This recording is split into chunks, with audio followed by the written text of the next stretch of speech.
Welcome to Uncensored Conservatism. This is episode number 361, continuing to talk about some touch upon religion and stuff like that. And today I'm going to look at some Judeo-Christian concepts, that things that make me say ha, or criticisms of them. And the first thing is, what's with the separation of church and state thing out there? I mean, first of all, you're not going to find it in the United States Constitution. You're not going to find it in the Bill of Rights. The First Amendment says Congress won't pass any law favoring the establishment of a religion nor prohibit the free exercise thereof. That's merely all it says. The only other reference to religion in the Constitution is that there's no religious test for any office under the Constitution. That was put in there at the insistence of a guy from South Carolina named Charles Pinckney. And the Bill of Rights came about later after the Constitution was ratified, and in the first, I think it was the first Congress, and it was mainly through James Madison. But we have to think about this because it's become Supreme Court jurisprudence, which is the law of the land, and it's not based on anything in the Constitution, which the Supreme Court is supposed to rule upon things in the Constitution or in the Bill of Rights and the amendments. And what we have is basically this wall of separation of church and state based on a letter from Thomas Jefferson to the Danbury Baptist Convention. So many people say that is where the phrase originated. It was in that letter, but it actually goes back to Roger Williams, I believe, who founded the Rhode Island colony after he left the Plymouth colony or Massachusetts Bay colony. And he formed his own colony down in Rhode Island. And he said there should be a wall of separation between the church and the state. Now, what he meant by that is that religion should not influence the government, and more importantly, the government should never influence a religion. So that's basically all it is. And it's kind of ironic because at the time of the Constitution being ratified, only 4 colonies or states, New Jersey, Pennsylvania, Delaware, and Rhode Island, had no established religions. Maryland, they did have an established religion of Catholicism under Charles I, but under Protestant pressure after William and Mary became King and Queen of England, it was changed to the Anglican Church, and it stayed there until 1774 or something like that, or 1775. Then, like during the period before the Constitution, but after independence, we had Vermont, North Carolina, then Vermont, Massachusetts, and even while Thomas Jefferson was in Virginia, there was an official religion up until 1786, the Anglican religion. And then Georgia, after the Bill of Rights, abolished their state religion, New Hampshire and South Carolina after that. And that was 28 years after that, 30 years after that. Finally, Connecticut was the last state to abolish an official state religion. So there were official state religions. So there wasn't this wall of separation between church and state, obviously, because there were state religions. So, and I find it ironic that the left is against a physical wall such as that was proposed by Donald Trump, President Trump, in his first administration along the southern border to prevent illegal immigration from Mexico. They're against a physical wall, but they're for a rhetorical wall. And you still have people, Supreme Court justices like Sonia Sotomayor and that Ketanji Jackson woman out there they still view the letter from Thomas Jefferson to the Danbury Baptist Convention as the law of the land. It's not the law of the land. And it leads into some really dumb shit along the way. I could give you, for example, the whole thing about prayer in school and stuff like that. Now, there's a difference between a prayer in school. Is it establishing a religion or is it not establishing religion? I don't think it really is. But let's just tone it down a bit, take the religion part out of there and call it a moment of silence. I don't see how this hurts a child to have a moment or two of silence. They can silently pray. They can practice their 9 times tables in their heads. They can organize their day. They can do what they want with those 2 minutes of silence. It's silence. It's not necessarily prayer. The left will say, oh, well, then they're encouraging prayer. And well, that's, if they're encouraging prayer. And here's another thing between the Christian Islamic thing when it comes to that, is that sometimes schools and definitely employers have to make exceptions and workplace exceptions. And I'll give you an example. When I was a manager in I worked in the casino industry in New Jersey, so manager, and I had to make an exception for a particular person who was a Muslim from, I believe, Pakistan at the time. And he, at a particular time, he had to pray to Mecca. He was a very devout Muslim, and I had no problem with that, of course. And I made the accommodations. He would grab his prayer carpet and go to a private, quiet stairwell and bow down to Mecca and say his prayers, and that's all well and good. I can't imagine that if that was, if I had to make an exception that, every Christian needs Sunday off because they have to go to school, to church, that would obviously put a strain on the business. But there's accommodations that are made, and if we can make an accommodation for, like, even a Muslim child in school to say his prayer to Mecca if he's that devout. I haven't really met that many devout children in school of Muslim faith, but let's just say there is, and we would make an exception for that child, but we do it only one way. We don't do it both always, and it's just not fair, I guess is the best word I wanted to say. So there is that, and I think it's all part of a leftist belief to eliminate religion. I mean, obviously, Marx said religion was the opium of the masses, and you follow that through on the cultural Marxism thing, which I absolutely agree exists. They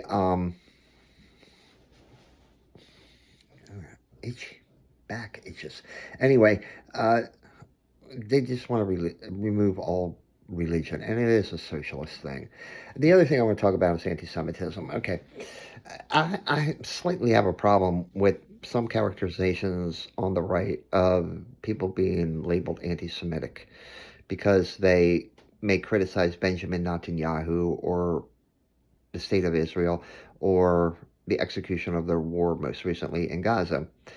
That's not necessarily anti-Semitism to be against a political entity known as the State of Israel. Now, yes, that is the Jewish homeland. It certainly is the Jewish homeland.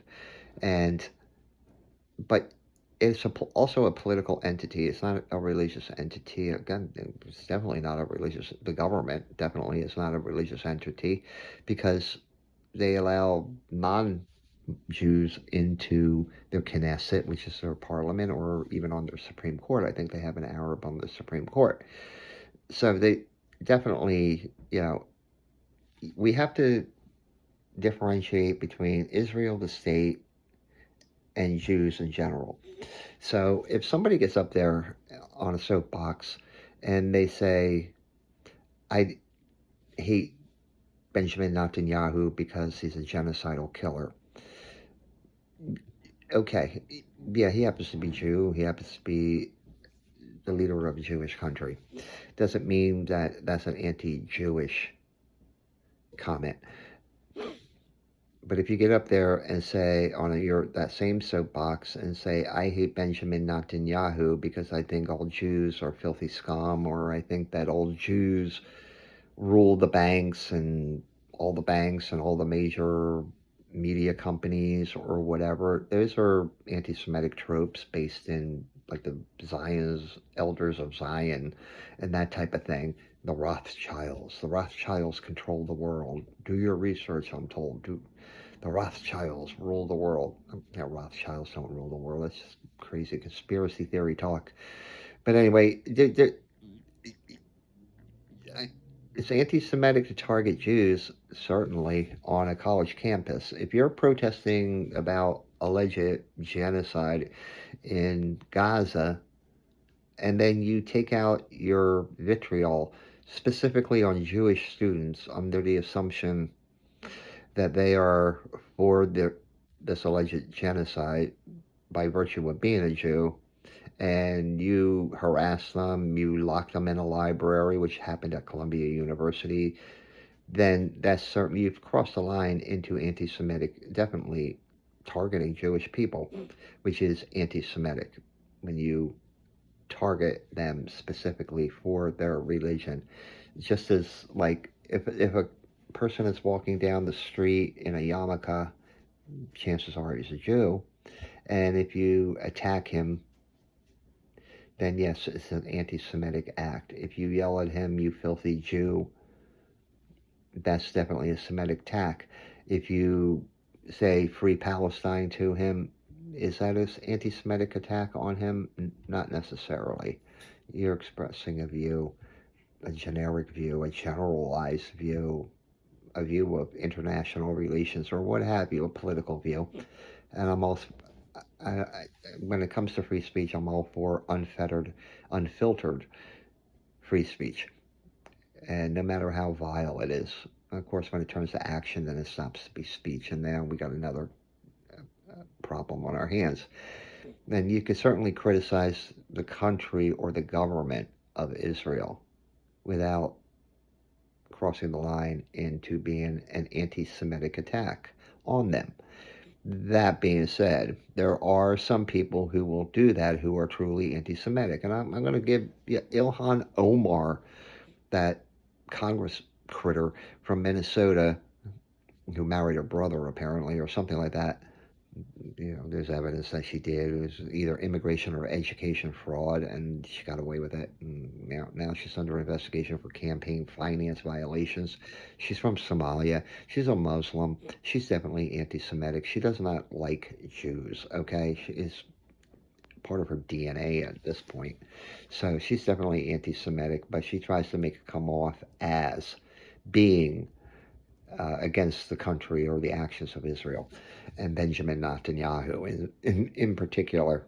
So the other thing which makes me now circle back to the Islamic thing is, okay, the issue of the quote-unquote Palestinians is a fallacy, okay? Palestine doesn't exist.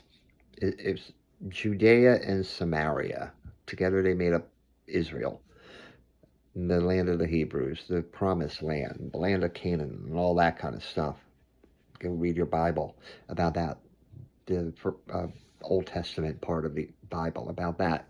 And so it's Judea and Samaria. It's not Palestine. Before 1967, they were simply Arabs. They held the citizenship of either Egypt or Jordan. That's how it was.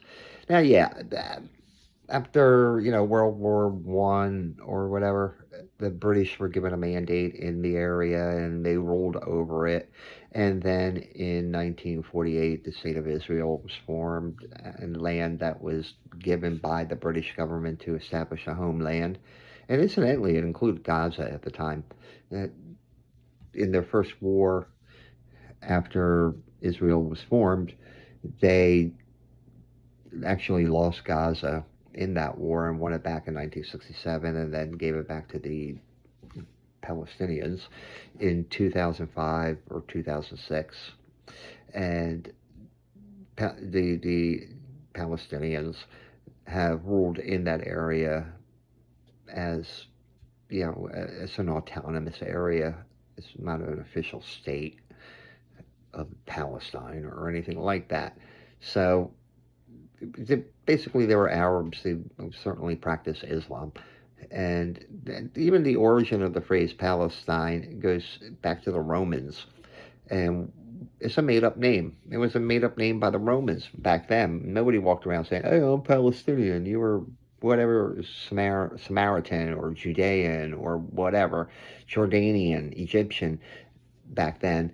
And once they kicked all the Jews out in the Great Diaspora, they says, okay, well, we're tired of these uprisings of the Jews in this area. We're going to disperse them all over the world, so they're never going to be a problem for us again, the Romans. And they says, and here, we're going to rename it after the Philistines, and we're going to call it Palestine. So it was like, it's like a fuck you to the Jews by the Romans back then. Not only do you lose your land called Israel or Samaria or Judea, whatever you want to call it, we're going to name it after the people before you, the Philistines. Take that, motherfuckers, How do you like that? And recently, Great Britain and France, and I think Australia, recognized a Palestinian state. So this is just, first of all, virtue signaling has no effect, really. There's not really this landmass called a Palestinian state right now. There isn't, and there won't be, and nor should there be. And I'm going to tell you why, because these people don't know how to rule over themselves. If it wasn't the Romans, then it was the Ottomans. If it wasn't the Ottomans, then it was the British. If it wasn't the British, the area is better ruled under the state of Israel than it was under Arab rule and Muslim rule. Plain and simple. Jerusalem is a very holy city to all three religions. And the Jewish leadership country of Israel allows Muslims to go to a very important mosque there. But can we imagine what it would be like if it was under Muslim control? Would Christians be allowed to have pilgrimages to the Church of the Holy Sepulchre or any, the Via della Rosa or anything like that in Jerusalem? And likewise, would Muslims allow Jews to pray at the Wailing Wall? And I kind of doubt it. So it's actually better under Israeli rule. And the so-called Palestinians, they couldn't even control a strip of land. Remember, these people voted in Hamas as their leadership in Gaza. It's the Palestinian Authority on the West Bank.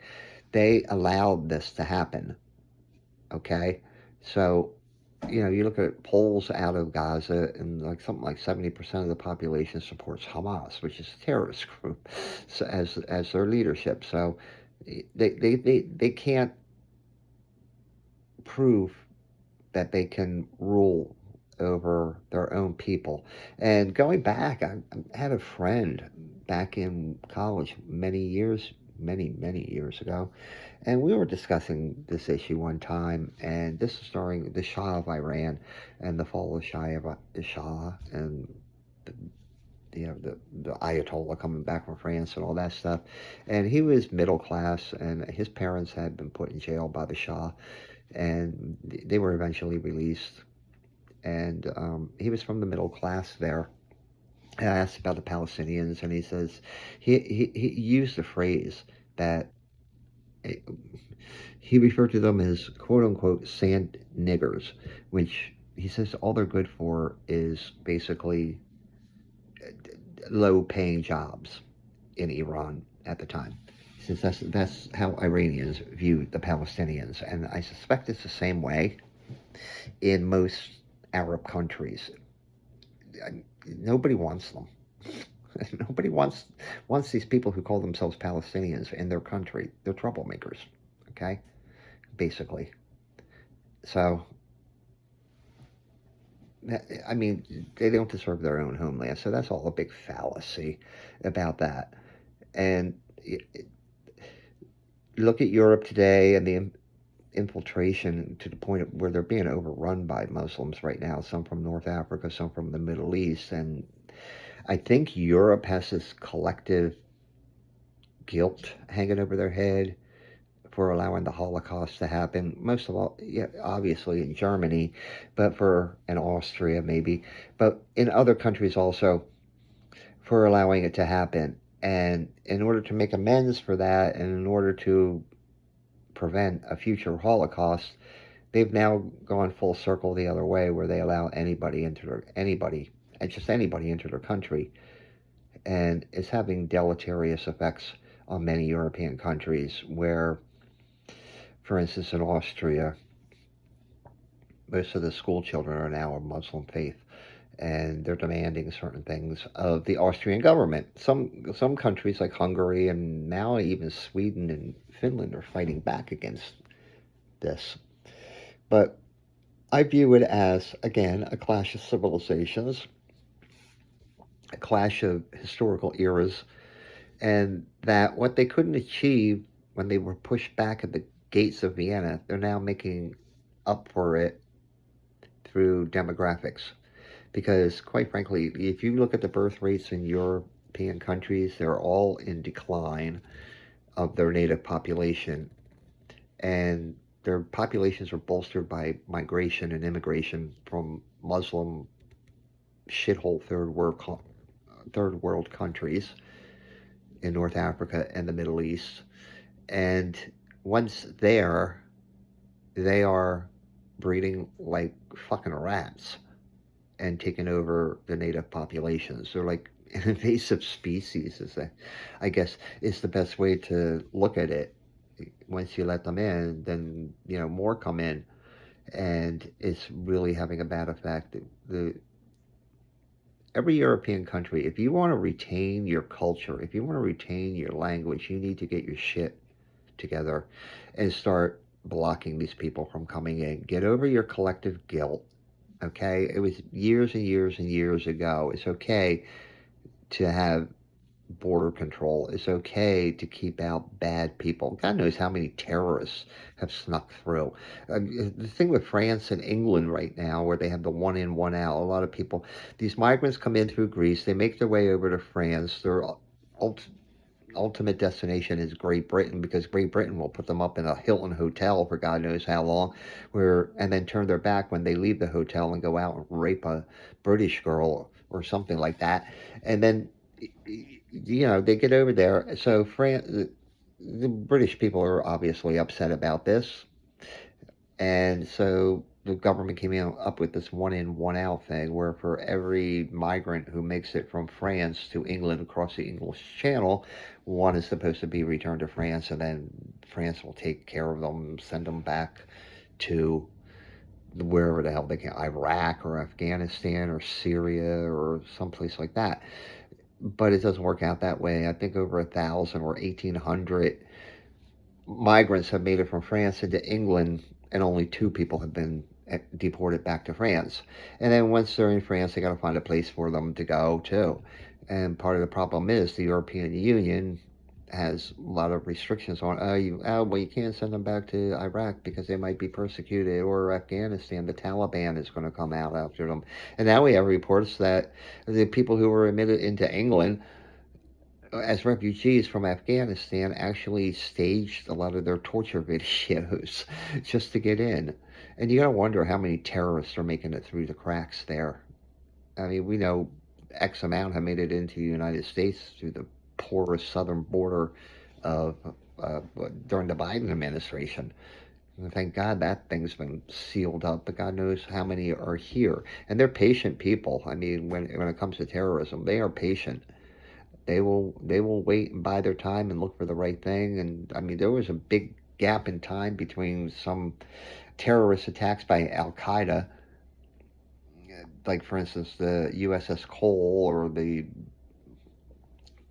towers in Saudi Arabia, the attack on the embassies in Ethiopia and Tanzania, and 9/11, 2001. There was a time gap. So these people are definitely more patient in doing their dirty deeds.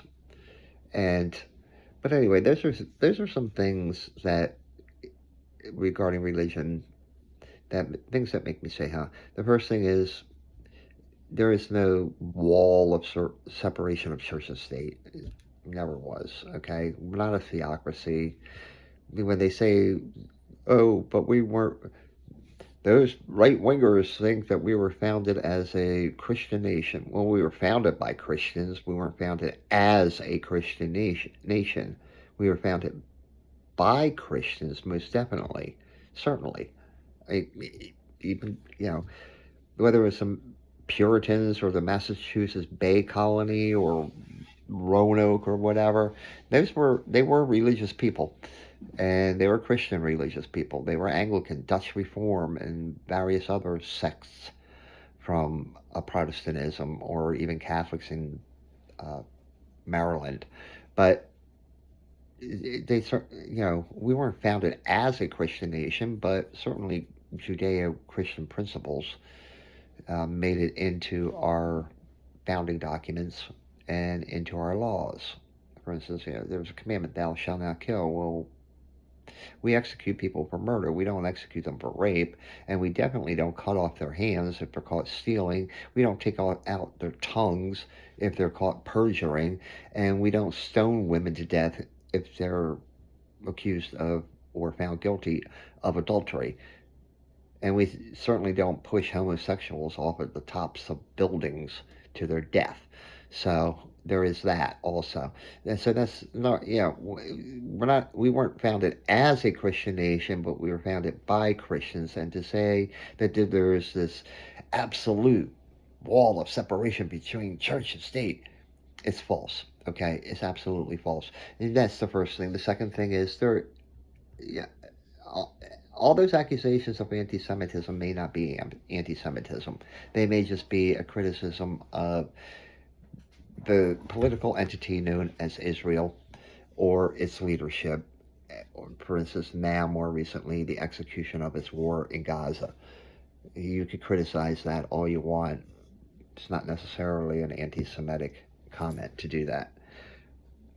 Um, uh, there's a couple of side issues with that, like that dude from Khalil Muhammad or whatever his name was up in Columbia University, whether he should be deported or not.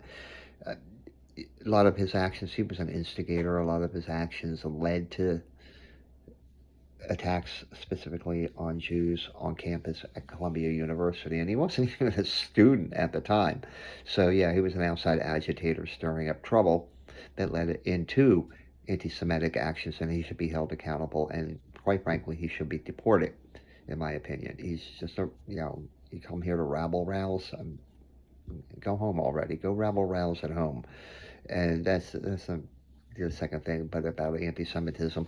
And the other thing is that there is no, first of all, there's no such thing as a Palestinian, and second of all, a Palestinian state. I think they ruined their chances on October 7th, 2023.